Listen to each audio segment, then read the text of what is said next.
Vamos começar. Olá, boa tarde. Gostaria de agradecer a presença de todos para mais uma reunião do Grupo de Estudos de Tumores Hereditários Latino-Americano, LEGET. Hoje é sexta-feira, dia 4 de outubro de 2024. Hoje é uma data importante, porque esse mês no mundo inteiro há a campanha de conscientização sobre o câncer de mama, que é o Outubro Rosa. Então, o mundo inteiro, né, faz campanhas, presta diversos serviços, são meses de conscientização que se iniciou lá em 1990, em Nova York, através de uma corrida de rua, para conscientizar mesmo, né, a importância sobre a realização de exames periódicos, de exames preventivos para o câncer, em especial o câncer de mama, que, como todos nós sabemos, é o tipo de tumor que mais acomete a população feminina, né, as mulheres. Né? Então, e a gente tem visto ao longo das décadas, né, que cada vez mais esse tipo de câncer ele vem, né, aumentando a sua incidência na população feminina. Então, é importante que as mulheres, né, procurem os médicos, os clínicos, os ginecologistas, né, para que então façam seus exames preventivos, né? Não só para câncer de mama, mas para todos os outros tipos de câncer, né? E então, por se tratar de um mês especial, né, a gente tem aqui uma convidada também especial. A gente está trazendo aqui uma convidada especial que quem participa das reuniões do GET já conhece. Então, eu acho que é um tema muito legal que a doutora Renata Sandoval, nossa colega, vai nos trazer. A doutora Renata Sandoval, ela é médica geneticista, ela trabalha em Brasília, no Distrito Federal, nos hospitais, né, no Hospital da Criança e no Hospital Sírio-Libanês. Doutora Renata Sandoval, ela é mestre pela UNB, a Universidade de Brasília. Ela é doutora pelo IEP, do Hospital Sírio-Libanês, aqui em São Paulo.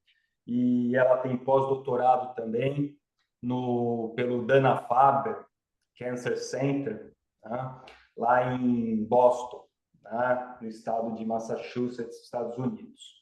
Então, a doutora Renata Sandoval, ela tem muita experiência, né? Ela trabalha na área de oncologia, de oncogenética, então ela tem muita experiência sobre o assunto.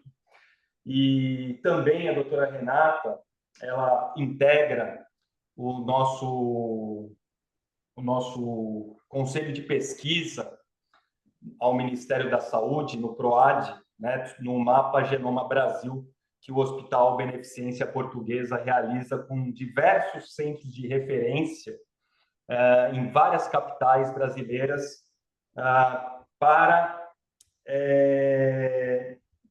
montarmos serviços de aconselhamento genético nesses hospitais, né? Então, levando capacitação, levando testes genéticos, né? E oferecendo aconselhamento genético nesses hospitais de referência no tratamento de câncer pelo SUS, tá?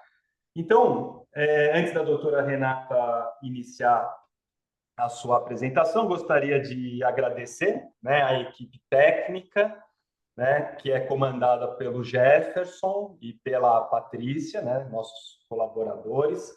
Gostaria de agradecer a nossa equipe de intérpretes, né, que nós temos a tradução simultânea para o espanhol, tá? Gostaria de agradecer também ao Grupo Fleury, que nos dá o apoio, né, que nos dá o suporte financeiro para que essas reuniões aconteçam. Tá? Então, dito isso, eu vou passar agora a palavra a doutora Renata. Doutora Renata, muito obrigado pela presença aí.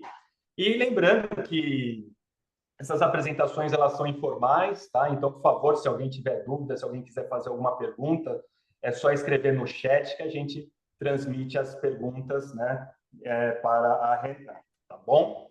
Obrigado, Renata, prazer. Obrigada, Fala, professor Pablo. da Sul. É sempre um prazer, eu admiro muito o grupo, né, o GET, e já frequento menos do que eu gostaria, já há muitos anos. Então, muito bonito ver esse trabalho aí dando seguimento e muito legal poder falar hoje para vocês, né, no mês do Outubro Rosa, sobre a questão da consciência do câncer de mama. E hoje a gente vai fazer um viés, né, vai fazer então de câncer de mama hereditário. Também agradeço as gentis palavras, Pablo, acho que você tem um viés, assim, que a gente trabalha junto, mas eu super agradeço as palavras. Então, pessoal, eu montei com muito carinho essa aula para vocês e, como o Pablo falou, eu acho que é uma conversa informal e a gente pode trocar ideias e o pessoal da organização, então, vai me interrompendo conforme as perguntas do chat, tá bom? Vai ser super legal se a gente puder interagir. E eu vou complementar um pouquinho da historinha que o Pablo começou a contar para vocês, né? Eu também acabei revendo essa história, né, do Outubro Rosa, e, na verdade, o mês de outubro, ele foi determinado pela American Cancer Society como o mês do Awareness Breast Cancer, em 1985, e como o Pablo contou, na verdade, pela primeira vez foi usado esse símbolo, né, do lacinho rosa numa corrida em 1991 em Nova York, e que foi uma corrida feita a partir de uma fundação que chama Susan Komen, que é uma fundação incrível, até hoje é atuante, e essa fundação ela foi... Só um minutinho, pessoal. Ok, desculpa.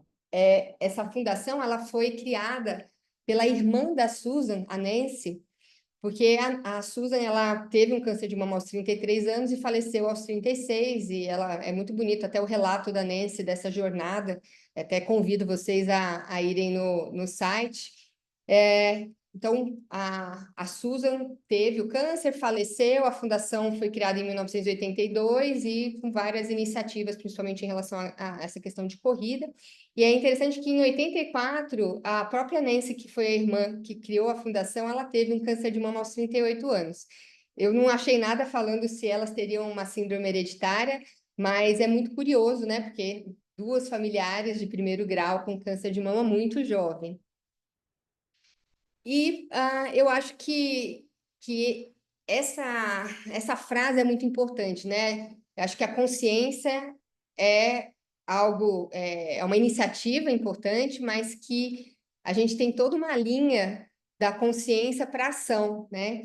E isso envolve, por exemplo, a fundação, começando com os pacientes, com os familiares de pacientes, os legisladores e todos os profissionais envolvidos na linha de cuidado do paciente e também os pesquisadores. Então, esse é um trabalho de muitas mãos e isso só ganha força mesmo quando a gente tem essas muitas mãos e que a gente consegue, então, não só chamar atenção para sinais de alarme, de screening, né, rastreio, mas outras questões que eu vou comentar mais lá na frente em relação a acesso, né? Então, não adianta a gente falar que é importante fazer exame e o paciente não ter acesso, abordar as disparidades, né? E que, por exemplo, esse comentário do Pablo, né, do projeto Genomas, e o que o grupo do projeto, do subprojeto Oncogenética tem até feito em relação à capacitação dos centros, né? Então, você tem que promover uma capacitação, um acesso para que isso aconteça e que o paciente realmente tenha um benefício. Aqui colocando de outra forma, então eu acho que a consciência é realmente um primeiro passo, mas não é o suficiente para a gente chegar à ação, né? Então, em relação às disparidades, legislações, guidelines, tudo isso é importante, para que a gente tenha o benefício do diagnóstico precoce e do impacto em sobrevida e redução de morbidades. Então, a gente vai fazer esse viés, né? Então, é claro, é o mês de Outubro Rosa do câncer de mama, mas a gente vai, então, fazer o viés, abrir o capítulo do câncer de mama hereditário. E eu acho muito legal falar de história, né? Não sei vocês, e eu gosto muito de citar esse trabalho do Lynch, de 1978. Então, vocês veem, até hoje a gente fala de vigilância intensificada, de cirurgia redutora de risco, mas a gente não está inventando a roda. Isso é algo, há décadas que se fala sobre isso. Então, eu acho que esse é o primeiro guia, a primeira diretriz falando sobre a importância de entender quem tinha um padrão de risco diferente da população em relação ao adoecimento por câncer de mama e que essas pacientes mereceriam vigilância intensificada, cirurgias redutoras de risco. E você vê, nesse paper, eles trazem o risco até da prole, né, dos familiares. Então, uma incidência de 50% nos filhos dessas pacientes, né? Então, a mãe teve 50% dos filhos vão ter o câncer de mama e o risco da mama contralateral. Então, olha só quantas coisas do que a gente vê da importância de descobrir pessoas portadoras de câncer de mama hereditário em relação a diagnóstico precoce, às vezes porque elas estão em risco numa idade até mais cedo do que a gente começa a vigiar, em relação a risco de outros primários, né? Então, aqui falando de mama contralateral, mas a gente sabe que dependendo da síndrome genética, a gente vai ter risco para outros órgãos que muitas vezes não são vigiados na população.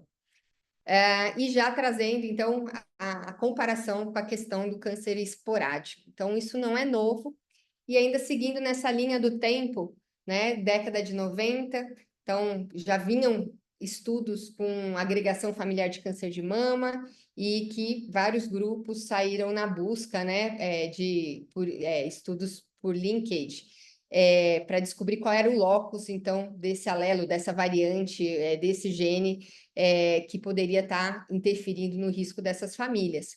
E eu queria que vocês guardassem muito bem esses heredogramas, né, na cabeça, para até depois a gente trazer o dado do ponto de vista de pacientes recrutados como risco populacional. Então, pacientes não selecionados por idade ou história familiar, e qual que seria a taxa de detecção de alterações nesse grupo, porque, no fundo, a gente começou com grupos altamente suspeitos, né? Então, a gente vai ter uma taxa de detecção num grupo altamente suspeito, uma taxa de detecção em pacientes não suspeitos. E outra, a gente vai ter provavelmente riscos diferentes numa população selecionada já com uma família altamente comprometida ou num paciente identificado com uma variante patogênica no gene de alta penetrância, numa família que tem menor penetrância, que tem menos casos mais tardios, né? Então, isso também vale a pena a gente guardar na nossa mente. Ainda na linha do tempo, então vocês veem 1991, né? Uma casuística grande, um estudo caso-controle, já incluindo, então, essa história dos casos familiares, e aqui trazendo que, com certeza, né? Os pacientes que a gente diagnostica com câncer de mama abaixo dos 30 anos, a proporção provavelmente de pessoas com alteração genética é maior, né? E trazendo que nesse grupo, então, com alteração genética, chegava até o risco, então, ao longo da vida, de 92%, diferente da população, que o risco era de 10%. Então, vocês veem que a gente está falando isso há anos, né? E a gente só foi ajustando. Então, a gente já tem essa ideia há muitas décadas, e agora a gente vai refinando o nosso conhecimento sobre tudo isso.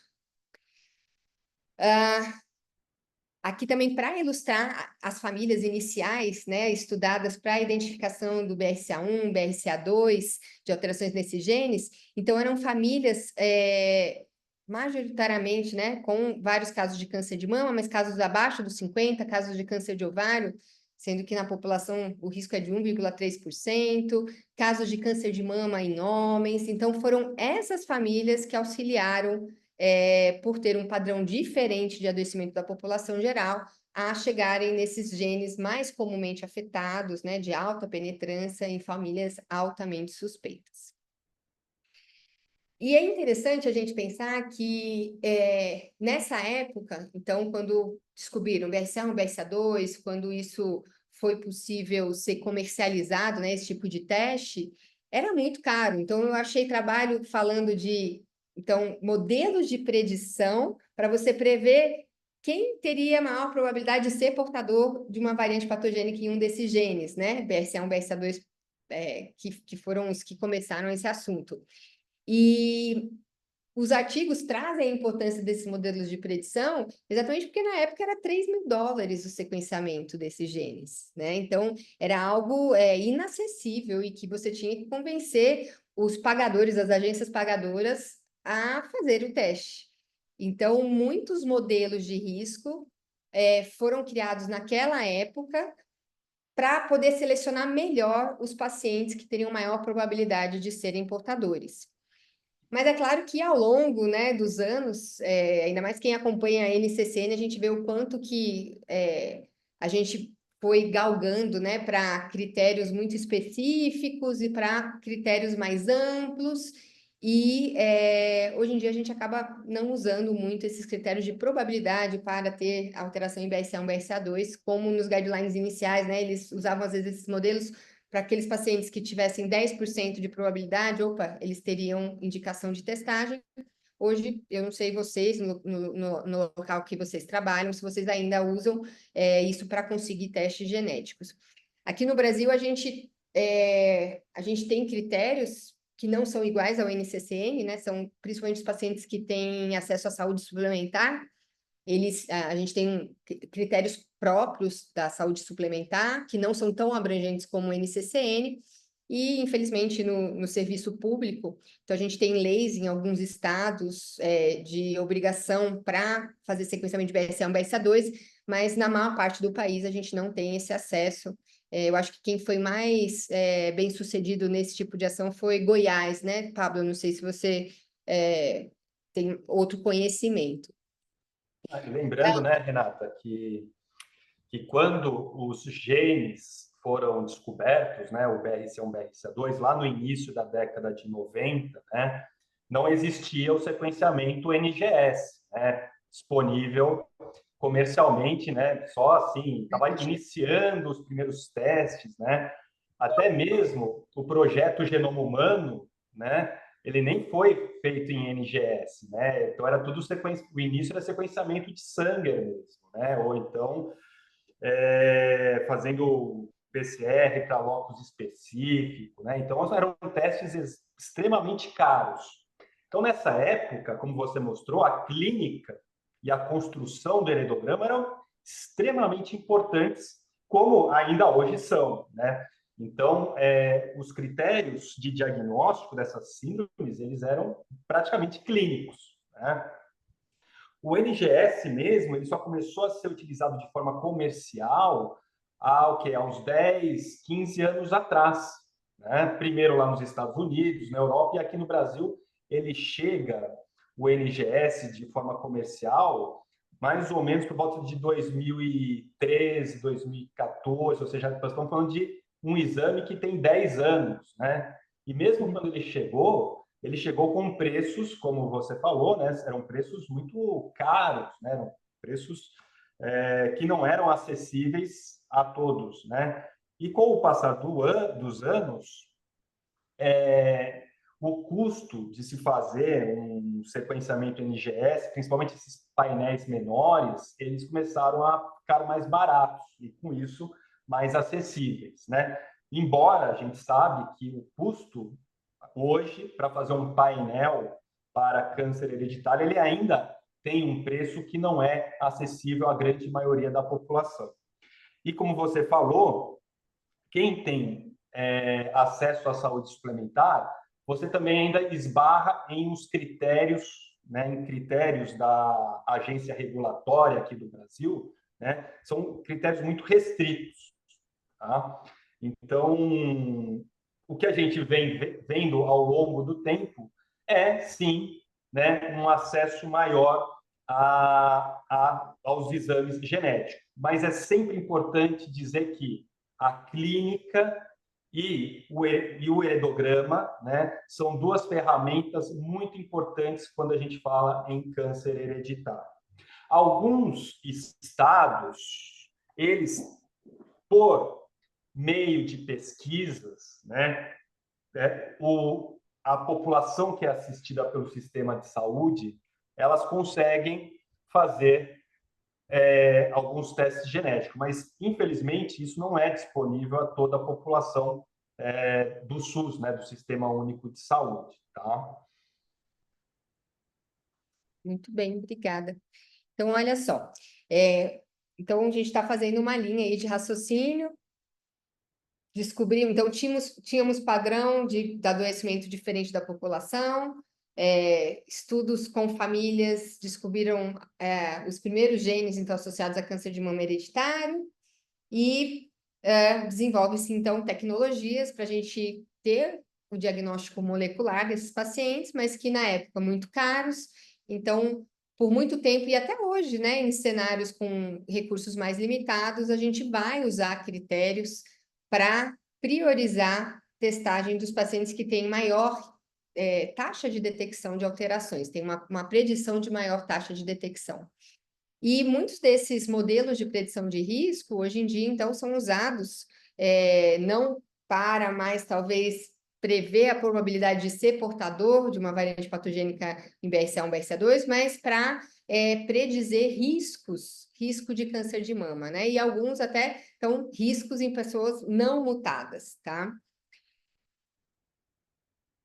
Eu gosto muito desse trabalho e que a pergunta é, então, vamos lá, eu não tenho uma testagem universal, não vou ter um acesso universal, mas qual que seria, então, a sensibilidade de uma abordagem baseada em critérios clínicos? Se a gente pensar para BRCA1, BRCA2, incrível, né? Então, você conseguir identificar pelos critérios, esse era do NCCN de 2020, tá? Então, que na época eram pacientes com câncer de mama abaixo dos 45, todas testam, né? E alguns outros critérios. Então, poxa, uma sensibilidade de 90% num ambiente sem recursos, né? E que nesses pacientes de alta penetrância eu vou ter algo a oferecer, ok. Mas quando a gente pensa que não é só BRCA1, BRCA2, existem outros genes que são tanto de alta penetrância como moderada penetrância, eles poderiam, então, esses portadores poderiam estar sido perdidos se você faz uma abordagem dessa. Então, olha só, quando a gente pensa num painelzinho de 9 genes, o NCCN, você acaba perdendo mais pacientes, né? Você perde 30% dos pacientes que, de repente, não preencheriam critérios NCCN naquela época, 2020, que hoje a gente, realmente, de 2020 para 2024, os critérios ficaram mais abrangentes, principalmente em relação a câncer de próstata metastático, câncer de mama triplo negativo em qualquer idade, né? Então, algumas coisas mudaram, câncer de mama abaixo dos 50, enfim. Ainda usando esse trabalho, então, vamos lá. Se eu tenho critérios clínicos que não são suficientes para identificar todos os pacientes com câncer de mama hereditário, né? O que a gente faz? Mas eu gosto sempre de olhar com um pouquinho mais crítica esses dados, né? Então, esse trabalho eu acho legal porque ele usou realmente genes que têm a ver com câncer de mama. Existem outros trabalhos que usam esse argumento, olha, um preencheu, o outro não preencheu o critério, mas porque usam outros genes não associados a câncer de mama. Tem um trabalho que mostra um positivo, né? Só que quando você vai ver, dos positivos, 3,2% dos pacientes não tinham alteração em genes associados a câncer de mama hereditário, né? Eram achados incidentais em genes associados à doença recessiva ou genes associados a outros padrões de risco. Eu gosto desse trabalho porque ele, pelo menos, ele foi fiel aos genes associados à mama, mas, de fato, a gente sabe que tem pacientes BRCA2 que as famílias vão ter um padrão, às vezes, mais próximo da população geral, né? Câncer de próstata, câncer de mama, pós-menopausa, receptor hormonal positivo. Então, talvez sejam esses casos aqui que não preenchiam critérios NCCN na época desse estudo. E muito aqui do que não é identificado são genes realmente de moderada penetrância, né? ACTM, CHEC2, e então, assim, é isso, eu entendo que os critérios não identificam todo mundo, mas os critérios são bons, às vezes, num cenário que você não tem um recurso ilimitado de testagem. Eu ainda acho isso, e eu ainda acho com esse trabalho que às vezes a gente não precisa daquele painel de 100 genes, né? Então, esse trabalho também mostra que, poxa, mesmo você tendo acesso, um painel de 9 genes vai pegar a maior parte dos pacientes em risco. E aqui, corroborando com o que o Pablo falou. Então, história familiar ainda é muito importante. Então, olha só, tanto para a BRCA como para outros genes de câncer de mama hereditário. Então, poxa, se eu tenho familiares de primeiro ou segundo grau, pelo menos 3 familiares, né? Olha só a porcentagem de pacientes identificados com genes de alta ou moderada penetrância para câncer de mama. Então, quando eu não tenho nenhum familiar conhecido, é claro que a gente tem aquela história, às vezes, de uma história familiar restrita, perda de contato com a família, então eles reportam que não tem história familiar, mas às vezes é por desconhecimento, nem toda família a gente consegue fazer aquele heredograma de 3 gerações, né, até tio-avô, então, também, assim, esses 2, 4%, você vê, ó, 2% dos pacientes sem história familiar eram BRCA1, BRCA2. Isso até vai de encontro, às vezes, com esses dados populacionais, né? Pacientes recrutados não por história pessoal e familiar. Mas a gente vai realmente ver pacientes mutados em todas essas situações, mas com certeza uma história familiar importante vai estar relacionada a uma maior taxa de detecção de portadores. E aqui, acho que é uma das perguntas que são mais importantes, né? Principalmente nessa nova era de testar todo mundo, né? Já que os critérios não identificam todos os pacientes. Isso só tomou força, pessoal, por causa desses dados, não em cenário metastático, mas nos pacientes com early breast cancer, mas de alto risco de recorrência. Então, esse trabalho, né, trazendo o olaparib para pacientes BRCA1, BRCA2 mutadas, que é eu não sei se vocês já ouviram falar, o Olympia Trial, que usou tanto pacientes com câncer de mama triplo negativo, como receptor hormonal positivo, e eles chamaram de alto risco de recorrência, porque, por exemplo, no grupo que recebeu terapia neoadjuvante, seriam os pacientes triplo negativos que não tiveram resposta patológica completa, e no paciente receptor hormonal positivo também, que tinha feito neoadjuvância e não teve resposta patológica completa. E no grupo que eram os pacientes que receberam adjuvância, né, quimioterapia adjuvante, eles classificaram como alto risco de recorrência, o receptor hormonal positivo, que tinha pelo menos 4 linfonodos comprometidos, e o triplo negativo, que era um T2, pelo menos N1. Então, eram realmente pacientes de mais alto risco. E se vocês observarem aqui, houve benefício de redução de mortalidade. Então, isso tomou muita força, né? E até esse dado mais recente de 2022, mostrando, então, uma redução de mortalidade, ó, um hazard ratio de 0,68, então, uma redução de mortalidade de 32%. E eu acho que muito com base nesses dados, pessoal, aqui existe esse discurso de que, por exemplo, um paciente com um tumor localmente avançado, você mesmo não tendo uma história suspeita, né? Foi um tumor pós-menopausa, sem uma história familiar conhecida, mas você privar, de repente, um benefício de uma droga dessa, né? Com impacto em mortalidade, então foi dentro desse contexto que veio o discurso de testagem de todos, mas claro, com um racional mais no cenário BRCA1, BRCA2, PALB2, né? Talvez não todos os genes, né, incluindo genes de moderada penetrância, que de repente não teria impacto em tratamento e mais em termos de prevenção. Ainda nesse estudo, eu acho um estudo muito bacana, mostrando que, independente, então, do subgrupo, porque para câncer de mama tem muito isso, né? A questão do subgrupo, é um luminal, é um enriquecido por HER2, é um triplo negativo, o prognóstico é diferente, né? Então, aqui eles mostram que houve benefício em todos os subgrupos do trabalho, na verdade. Agora, falando de penetrância. Então, nesse slide, eu trago para vocês as síndromes de alta penetrância, né? Então, BRCA1, BRCA2, o trabalho, eu gosto muito desse trabalho da Kuttenbecker de 2017, trabalho do TP53, esse daqui é uma coorte do NCI, é um trabalho da MAI, e que mostra, olha só, apesar de ser uma síndrome com risco de vários tumores, olha só o risco, né, a incidência cumulativa de câncer de mama. Então, de repente, se a gente conseguisse realmente tirar o câncer de mama da lista dos pacientes de Lifilmene, a gente diminuiria muito, muito, muito a carga tumoral desses pacientes. E aqui, em relação a PALB2, tá? Também com uma penetrância... Até PALB2 é interessante, né? Porque ele percorreu tanto moderada como alta penetrância ao longo da história, né? Ele mudava de grupo, mas hoje a gente considera como um gene de alta penetrância mesmo.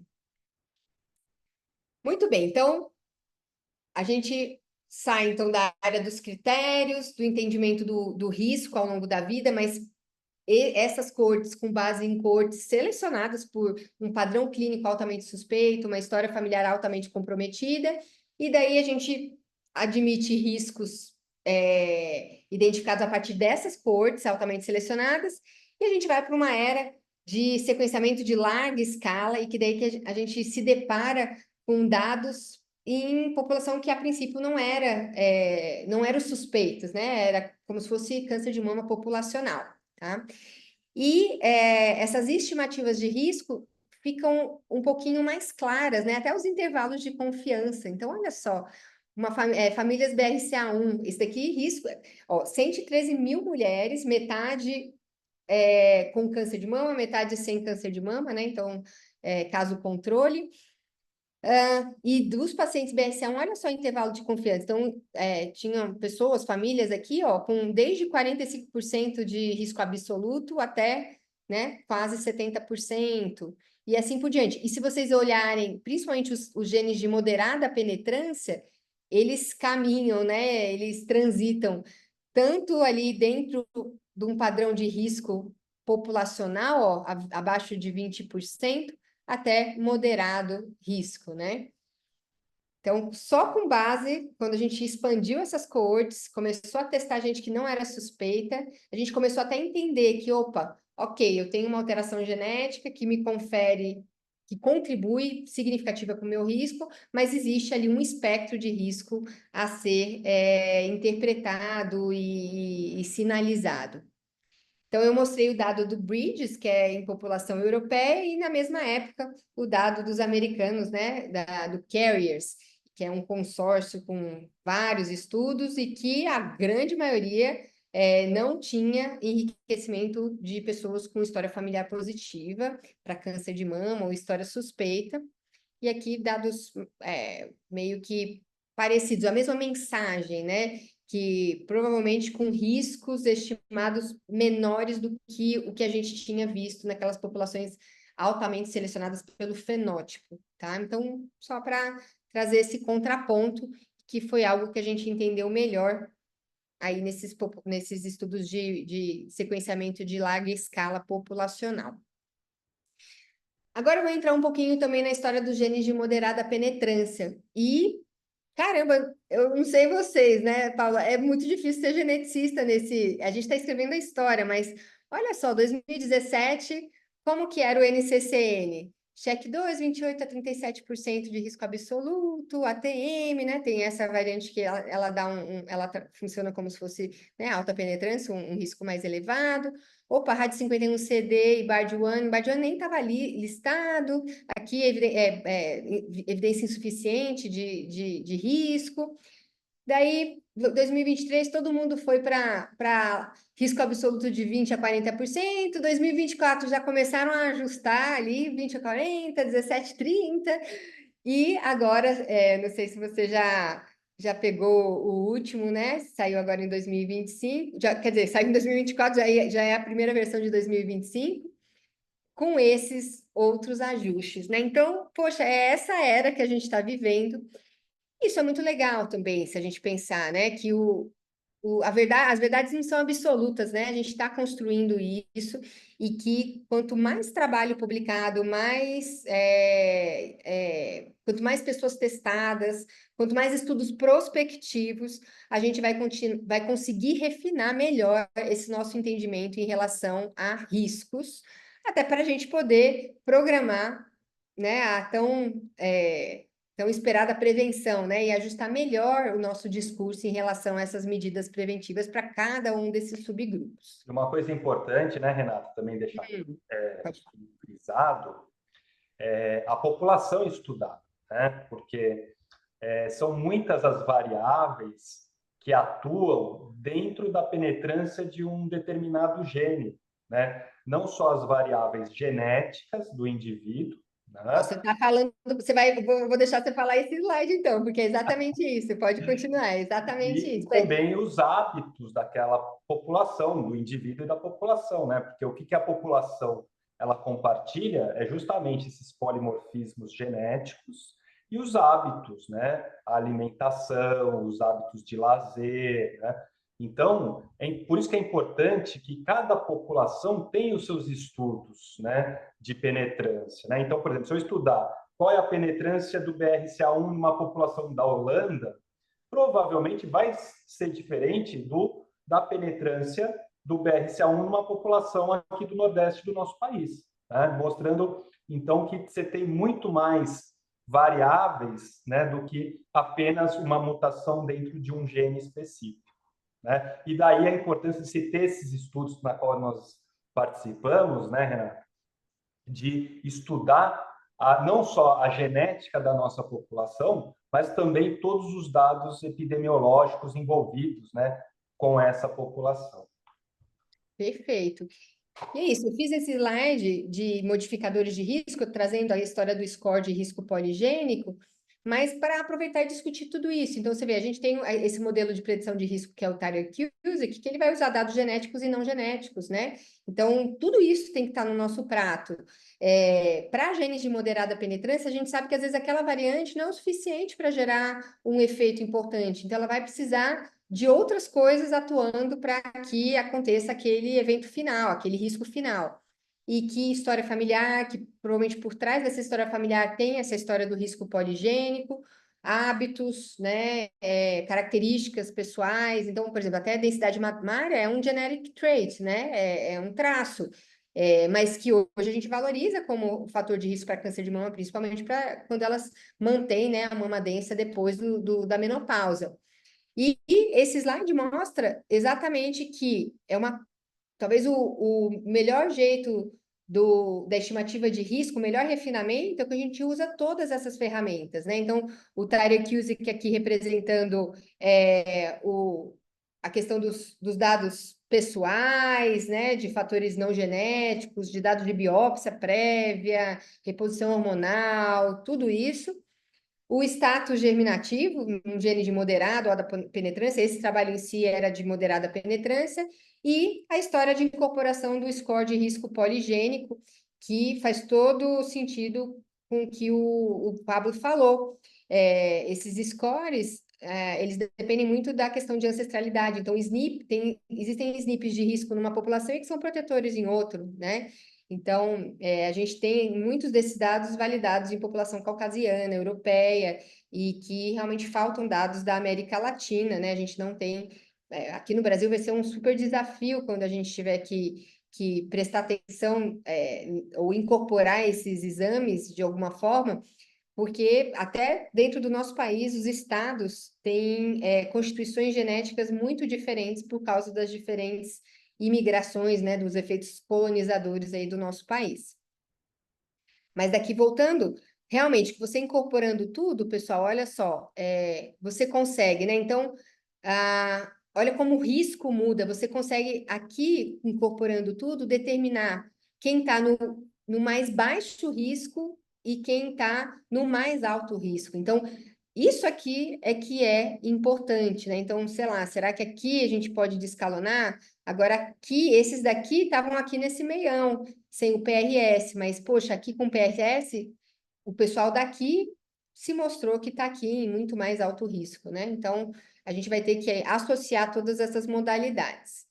E para ilustrar, eu não sei se vocês conhecem esse catálogo de Genome-Wide Association Studies, só para ilustrar essa história do quanto, né, a gente usa Genome-Wide Association Studies, esses dados, para gerar scores de risco poligênico, para gerar dados para score de risco poligênico.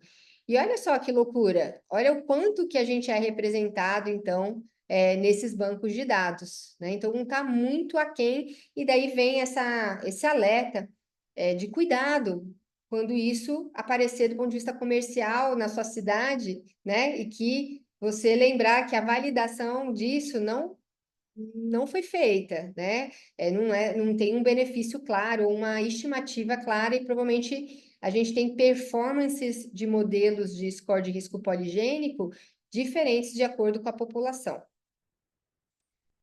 E esse trabalho aqui mostra exatamente isso. Então, dependendo da ancestralidade, você vê, a gente está muito de olho nesse percentil aqui do score de risco poligênico. Então, vocês veem que a performance disso varia demais de acordo com a ancestralidade. Então, realmente, esses scores estão bem calibrados para a população europeia, mas quando a gente coloca aqui asiático, latino, africano, a performance cai.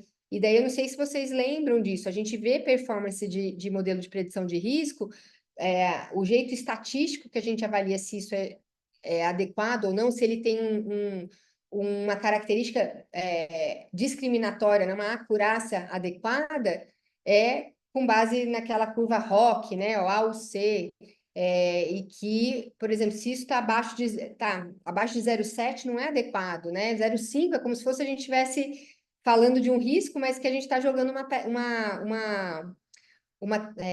ai meu Deus, uma moeda, né? E que é um caro coroa, então não está discriminando nada, na verdade. Então a gente tem que ter tudo isso em mente quando a gente fala em estimativa de risco. E agora, vindo um pouquinho para o Brasil, vou passar um pouquinho mais rápido para a gente ter tempo de discutir. Usar esse dado da publicação do Guindalini, né, um dos trabalhos que teve um maior N, que teve representação não de todos os estados de uma forma igual, mas teve representação de um jeito mais overview, né, do Brasil, mas, claro, enriquecido com pacientes do Sul e do Sudeste, 1.600 pacientes que foram testados num laboratório aqui no Brasil, e eu acho que é legal esse dado. Então, olha só, realmente dos pacientes, né, 20% dos pacientes testados tinham variante patogênica, desses a maior parte é BRCA1, BRCA2, né? Aqui genes de moderada penetrância, o PALB2 aqui em 5,1%. E aqui é uma coisa que a gente tem diferente aqui no nosso país, que é a incidência, né, a prevalência, na verdade, de pessoas portadoras de síndrome de Li-Fraumeni, e que apesar da variante R367H ser a mais comum, a gente não tem só paciente R367H, a gente tem pacientes com variantes em outras regiões do TP53, e que são aqueles pacientes que foram descritos, né, na forma clássica, naqueles trabalhos iniciais. Então, a gente tem as duas coisas aqui no Brasil. E sempre vem essa questão, né, da nossa variante, na realidade é uma variante fundadora que parece que veio de Portugal, mas que se espalhou no Brasil, a gente não entende muito bem por que não se espalhou lá e se espalhou por aqui, mas existia sempre essa questão da menor penetrância, de ser diferente dos pacientes que eram previamente inscritos, que tem variante lá na região do domínio de ligação do DNA. Realmente, é diferente. Então, por exemplo, em relação a câncer de mama, os pacientes que têm outras variantes do TP53, não R3C7H, a mediana de idade é de 34 anos de diagnóstico. Isso vai de encontro com os trabalhos, né, o GEARD de 2015, um monte de trabalho traz 31, 32, 33 anos, mediana de idade. O nosso aparece um pouquinho mais tarde, então mediana aqui de 39, 40 anos, mas ainda muito cedo em relação ao que a gente espera da população geral, né? Então ainda é cedo, são pacientes ainda com risco de câncer de mama em idade jovem.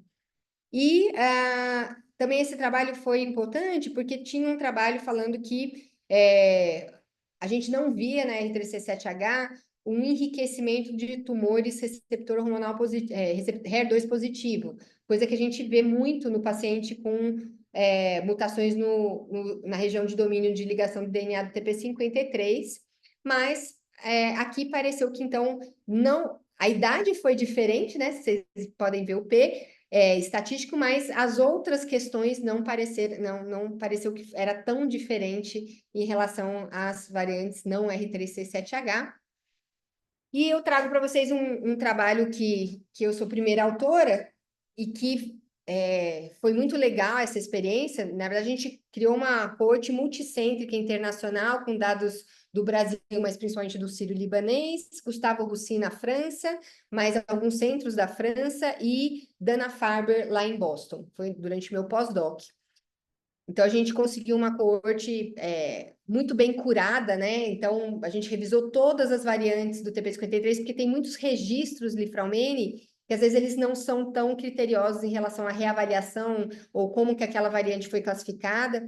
Então, aqui a gente fez toda uma avaliação acurada das variantes de TP53, pegamos pacientes que com diagnóstico em 2002 e 2020 para evitar também a questão de tratamento e resposta de tratamento numa era que às vezes não tinha as drogas que a gente tem mais modernas, né? Então, principalmente no cenário HER2, você não dá uma terapia anti-HER2 para um paciente com HER2 positivo, isso sela o prognóstico, né? Um paciente que recebe a terapia é outra coisa.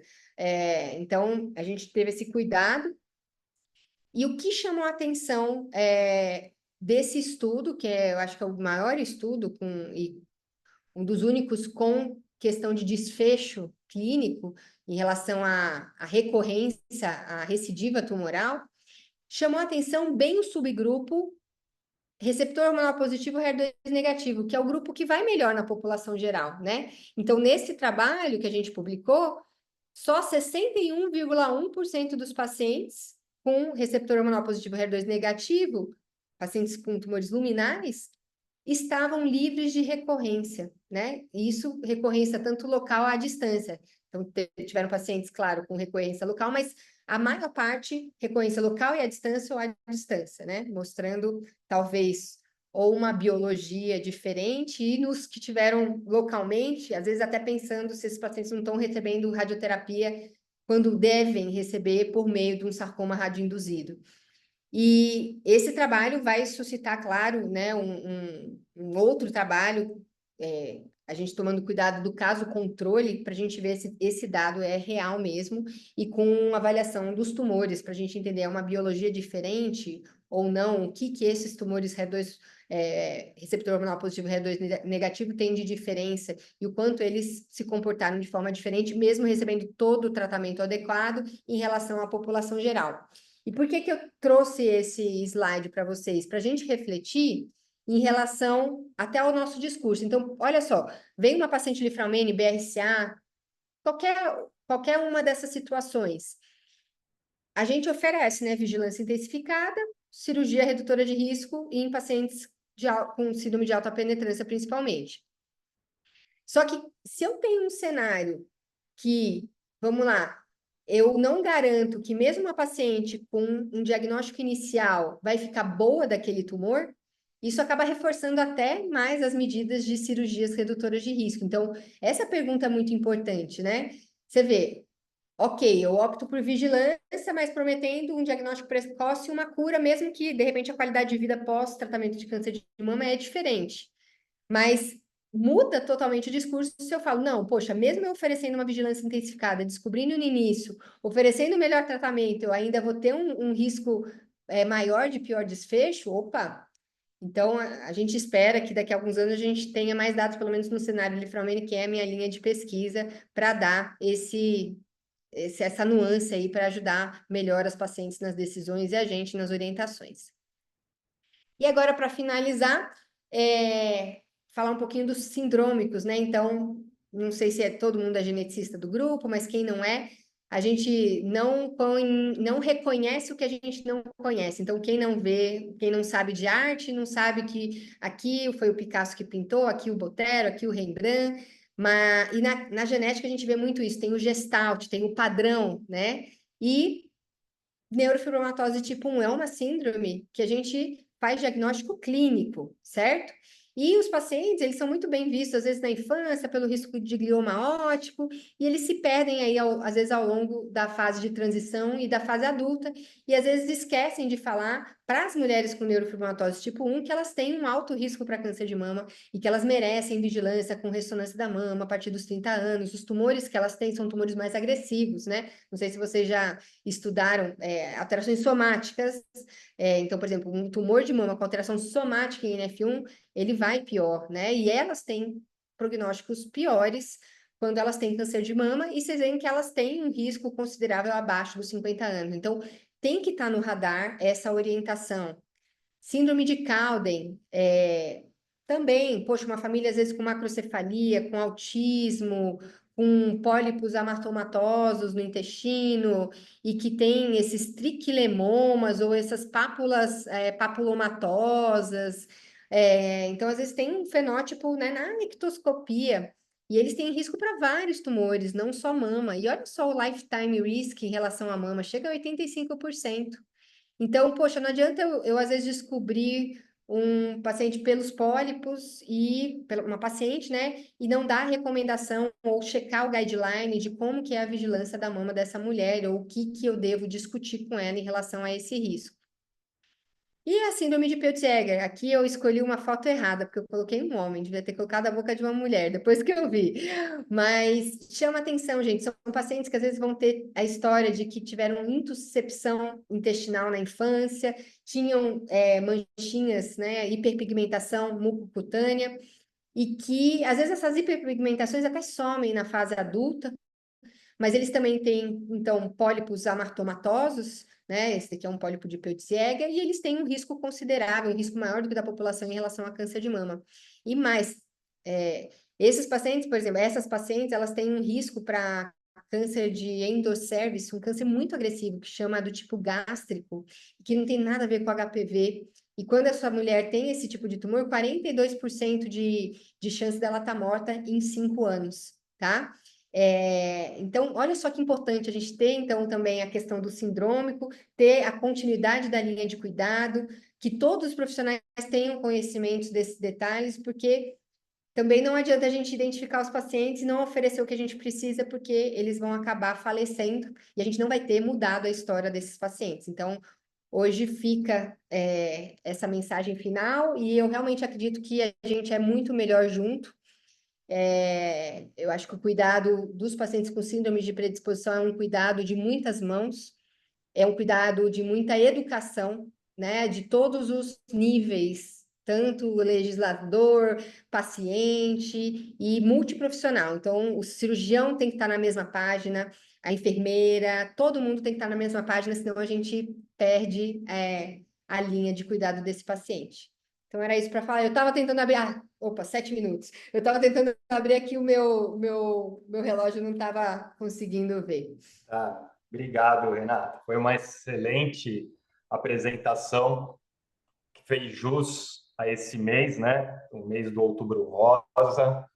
E como você falou, acompanhar, né, esses pacientes que têm síndromes de predisposição ao câncer, né? Ou seja, são pacientes de moderado e alto risco para desenvolver o câncer. Esses pacientes, sem dúvida, eles precisam ser acompanhados em centros, né, centros de referência, centros multi e interdisciplinares, né, com uma equipe multidisciplinar, que tenha médicos, enfermeiros, que tenham biólogos, biomédicos, o pessoal da administração, do administrativo, né? Porque a gente sabe que fazer todo esse acompanhamento com diversos exames, né, ao longo da vida. Então, são diversos exames que esses pacientes são submetidos todos os anos, né, e por anos, né, a fio. Então, se você também não tiver uma equipe administrativa que esteja atenta, que esteja fazendo esse acompanhamento,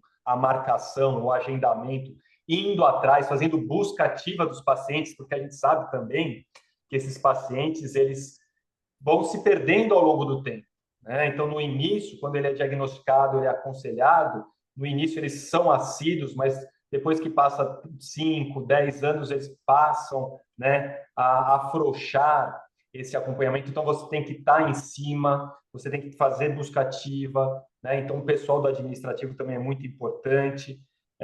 E quando a gente fala de SUS, também falar de gestores, né? Você tem que ter gestores que estejam atentos, né? Que estejam